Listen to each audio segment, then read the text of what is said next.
Ever since video games exploded into the public eye, Mario has been at the very face of the medium. Since his humble start in Donkey Kong 1981, he's only grown in popularity and cultural relevance. However, today we're looking at a different environment, the world of Super Smash Bros. You might expect Mario to thrive in a platform-based environment, but is that really the case? Today, we'll be looking back through Mario's vast competitive history to find out if he's truly a superstar, or if he should just go back to stomping Goopies. In Super Smash Bros. 64, Mario is the very first character on the roster. As such, he was designed to be mostly balanced.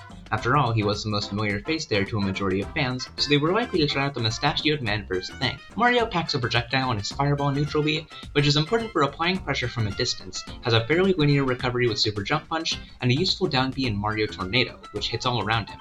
In Smash 64, Mario's render is almost identical to how he appears in Super Mario 64, and some of his moves, such as his jab and down smash, are pulled from moves he can perform in that game. Fireball is, of course, based on his ability to throw fireballs after getting a fire flower in the 2D games. Super Jump Punch generally references his notorious jumping abilities and also has coins appear when it connects, and Mario Tornado is similar to a spin jump in Super Mario World. His taunt has him pose and grow in size, then shrink, all while playing the sound effect from when he eats a super mushroom. Mario also has a clone in this game, that being his brother Luigi. Luigi is considered the bottom 1 character in Smash 64 due to his physics being far worse than Mario's. He has a few other notable changes compared to his older brother, those being to Fireball, which is green and immune to gravity, Super Jump Punch, which is very strong at the beginning but deals a pitiful 1% if you hit the sour spot, and his down special Luigi Cyclone, which only has 2 hits compared to Mario's having multi-hit nature. Mario's kit doesn't tend to have a whole lot about it that's special, but due to 64's insane hit stun, Mario is able to function well as a potent combo character, with big coverage in moves like up air and nair, kill moves like Bear, and good edge guarding to top it all off. Mario had no issues keeping his advantage state going. Much like you'd see today, up air led into itself quite well, and up smash was able to close out stocks. However, the reverse was also true. Mario didn't do well in disadvantage since his frame data was widely unremarkable and his recovery was so straightforward. Often, Mario would find himself getting edgeguarded just as easily as his opponents, and his poor mobility made it difficult to escape 64's notorious combos. In fact, that same lack of mobility would also often make it difficult for Mario to approach. Fireball was useful, but it dealt minimal damage, and Mario really struggled to apply pressure. I couldn't find many VODs of Smash 64 Mario play, but 2 players that I found were Fire Blaster, who played Mario in Get On My Level 2018, and Super Boom Fan, who piloted the duo of Mario and Yoshi to first place at Get On My Level 2019. Overall though, it makes sense that Mario would be represented less in Smash 64, though his placement at 7th on the tier list and the bottom of B tier isn't bad considering what's up next. Mario returned in the second Smash game, Super Smash Bros. Melee. This installment in the series added some interesting new mechanics such as wave dashing and greatly expanded every fighter's moveset compared to Smash 64. Mario was gifted with a side special, that being his cape from Super Mario World. It could most notably reflect projectiles, which counteracted his middling mobility by giving him a tool against zoners. It could also be used to gimp recoveries by turning the opponent around if it hit, and it had great air stalling capability, giving Mario lots of resources to use on stage. Mario remained a fairly combo-oriented character in Melee, and still had decent edgeguarding tools, and wave dashing helped him approach by offsetting his lackluster movement. He got a down throw and up throw, both useful moves for chain grabbing, and this was a game where he gained his infamous spiking forward aerial. However, Mario's shortcomings still remained. He was slower than top tiers Fox, Sheik, and Captain Falcon, was outranged by characters with disjoints such as Marth, and lacked much consistent kill power, having to rely on Melee's admittedly good edgeguard game. Due to still lacking many prominent strengths or weaknesses, Mario stayed a mid-tier, ending up in 15th place. This put him in the C+ tier with Ganondorf, but right above the two of them were Luigi, now distinguished much more from Mario, and a brand new clone, that being Dr. Mario. Doc was generally slower and stronger Mario, except without the slower part. Doc was actually faster than Mario in virtually every aspect, and that paired with his superior kill power made him a generally better pick. Imagine being outclassed by your own clone. Mario footage is also quite scarce in Melee due to what we just discussed about Doc, and the fact that Melee's roster of viable characters generally doesn't include Mario.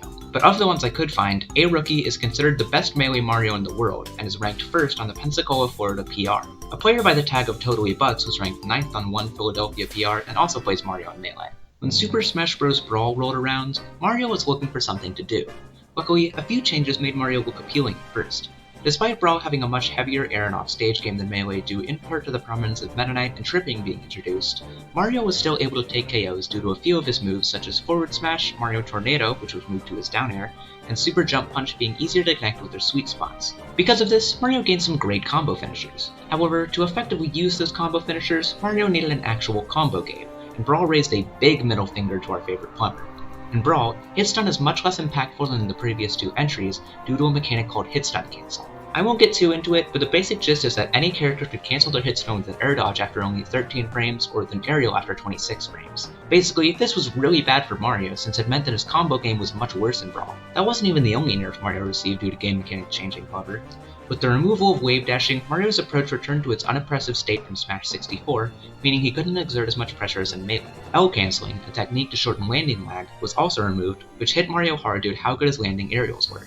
In Brawl, Mario ended up in the F tier, the lowest he had ever been. Brawl was a much more hostile environment for Mario than ever, and his balanced playstyle didn't work anymore when every good character had some actual strengths that made them worthwhile. Aside from his terrible competitive performance though, Brawl added a few more references and tools to Mario. His down special became Flood from Super Mario Sunshine, a chargeable wind box that would push opponents away with a spray of water. He gained a final smash called Mario Finale, in which 2 giant fireballs would be shot from his hands, move forward slowly while circling around each other, and fly off the screen. This is largely unique, but is also widely thought to be a reference to Ultra Flame, Mario's strongest attack in Super Mario RPG. Mario Tornado was also moved to his down air to make room for Flood. He has 2 more taunts, one where he twirls and takes his hat off and puts it back on, which is reminiscent of his level clear animation from New Super Mario Bros.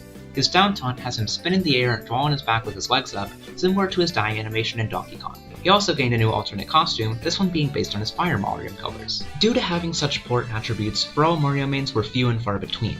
However, among them were Irios, the best Mario in Europe and possibly the world, Boss, who used the character alongside Luigi at multiple high-level tournaments, and Kieran Blaze, who co-mained Mario alongside Link. Boss and Kieran Blaze were the only people to place top 64 to Super Major with Mario in Brawl's entire lifespan. Overall, Mario didn't have much success in Brawl. The game just really wasn't suited to him, and if things were to continue this way, Mario is going to need some major buffs to keep up with the competition. Luckily, he got just that in Super Smash Bros. For the Nintendo 3DS and Wii U, usually shortened to Smash 4. Right off the bat, players noted his much improved aspects. He received many buffs that not only refreshed his combo game, but also let him function as a good pressure-oriented character. First of all, his ground and air speed both noticeably improved from Brawl, and his jump height was better, letting him solve the issue of his lackluster approach options. His great frame data was widely unchanged, but the changes to hit stun canceling were amazing for reinvigorating Mario's combo game. In particular, Smash 4 had a tendency to allow many top characters to perform devastating ladder combos, and Mario was no stranger to those at all. His up tilt was very spammable and could string into itself reliably at low percents, and he could use platforms on stages like Battlefield to chain together up airs, carrying his opponent to the blast zone and finishing them off with an up B. Players quickly took notice of not only how promising Mario looked, but also how beginner-friendly he was. Mario was touted as having one of the lowest learning curves of any character in the game, and thus achieved significant results early into Smash 4's lifespan. Throughout 2016, top players would pilot Mario to high finishes at tournaments, including EVO and CEO 2016. In the first tier list, Mario placed 8th, but results such as these saw him rise all the way to top 5. When Bayonetta rolled into town, things didn't change too much for Mario. He suffered a slight drop to 6th on the 3rd tier list, mostly due to a drop in results, but that wasn't exactly unexpected. However, near the end of the game's lifespan, Mario's poor matchups would begin to creep back up. Despite all of his shiny new buffs, he was still susceptible to being outranged, especially by characters with large disjointed hitboxes. Marth was one of his demons in the old days, and he came back alongside Fox, Sonic, and others, achieving many more results than Mario, and the plumber's poor matchups in Corrin, DK, and Lucina started becoming more prominent. Mario's lack of solid kill options and tough kill confirms also tended to hurt him. As such, Mario resides in 9th place on today's Smash 4 tier list, but that still lands him a spot in the top tier and cements Smash 4 as a very successful game for Mario.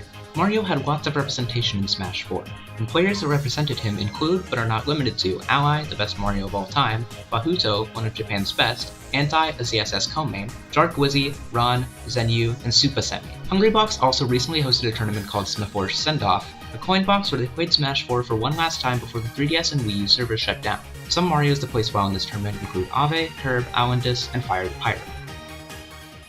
So Smash 4 was an amazing game for Mario, and considering how similar he was in the next game, Smash Ultimate, Mario couldn't be too bad, right? Well, players of Ultimate's early metagame would disagree.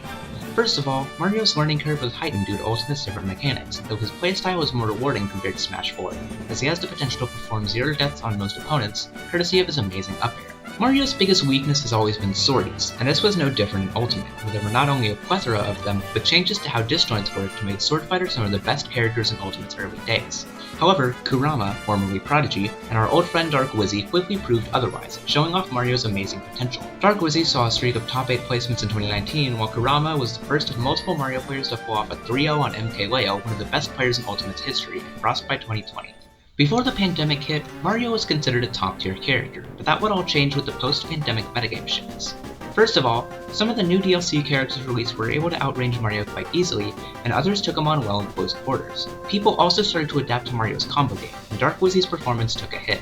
As a result, Mario's public perception took a hit, falling from a top 9 in 2019 to 21st in 2020. Luckily, the Mario player base was nothing if not stubborn. In 2022, Kurama saw great performances with the character, similar to those of Dark Wizzy pre-pandemic. New players started popping up as well, such as Neo and Snow from Japan.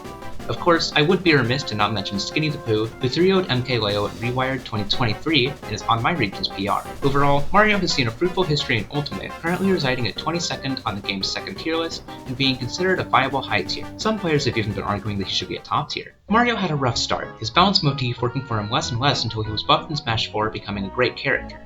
Throughout all his appearances, Mario has been a character focused on combos, and one that could use his great jump height to be a deadly opponent in the air and off stage. His moveset has always contained numerous references to his home series, accentuated by Super Jump Punch having a chance in Ultimate to have Cappy poke his eyes out of Mario's hat, and for the regular gold coins to be replaced by Odyssey's purple coins on hit. Mario also gained a taunt where he would throw Cappy, like in Odyssey. Mario is characterized interestingly, to say the least. While in his original series, Mario seems more happy-go-lucky, he appears to get much more serious and gritty in Smash. Sakurai has always had an interesting philosophy when it comes to characterizing Smash Bros. Fighters, and that is often seen the most in Mario characters, strangely enough. Before we close out though, I got the chance to talk to DFW's very own Skinny the Pooh for this video, and ask him some questions about the character. Right, we're here with Skinny the Pooh, a DFW Mario player, ranked PR, I believe, number 4. 6 now, but 5th overall in Texas and 118 in the world. Hell yeah. Alright, I just got a few questions for you for this video. For sure. First of all, where do you think Mario is generally in the metagame right now, compared to like where he has been, like good, bad, you know? I mean, he's definitely keeping up with all the other meta-relevant characters. Definitely top 20, you know. It's sometimes kind of hard to deal with all of them, but he keeps up, you know. Yeah, I've seen a lot about Mario getting like outranged by sword characters, I think. Yeah, he does, but it's more of a how you can get in and, you know, poke through, because they just try to keep you out, like as do zoners as well. But I mean, Mario has enough mobility to get around everything, weave in, weave out. Yeah, for sure. Why do you play Mario in particular? Why is that the character that's like clicked with you? I don't know. I played him in the beginning. His combo game's like real fluid. I really like the way he feels and moves. You know, he's really fast too. Yeah, for sure. Did you play Smash 4? Did you play Mario then? I did not play Smash 4. Yeah. I've noticed in some of your gameplay that you tend to use forward air a lot more than a lot of Mario players that I've seen. Is there any like particular reason? I don't know. I just kind of started using it. It's a good move. Underutilized for sure. I mean, a good combo starter. You know, and I like comparing it to Cloudflare just because like it's just a little bit smaller, but you know, it does the same thing. Yeah, for sure. I've seen you use it really well as a combo finisher. Right, that too. Yeah. One last question. For Smash 6, are there any changes that you would want to see to Mario? Honestly, I don't know. I mean, just like be more creative with the moveset. Like I like the way how, you know, he's got Flood, the cape, you know, do something with like Odyssey maybe, like with the cap, but yeah, for sure. I kind of like how he is right now, you know. I hope he doesn't change. Yeah. All right. That was a nice little interview. Thank you. Yeah, for sure. That about does it for this video. What do you think of competitive Mario? Are there any Mario players watching who think I missed anything? Let me know in the comments. This video was lots of fun to make, and I'll definitely be making more, so leave a like and subscribe so you don't miss future videos. This has been fun, but I'm done now, so this is Shoot Kapow, over and out.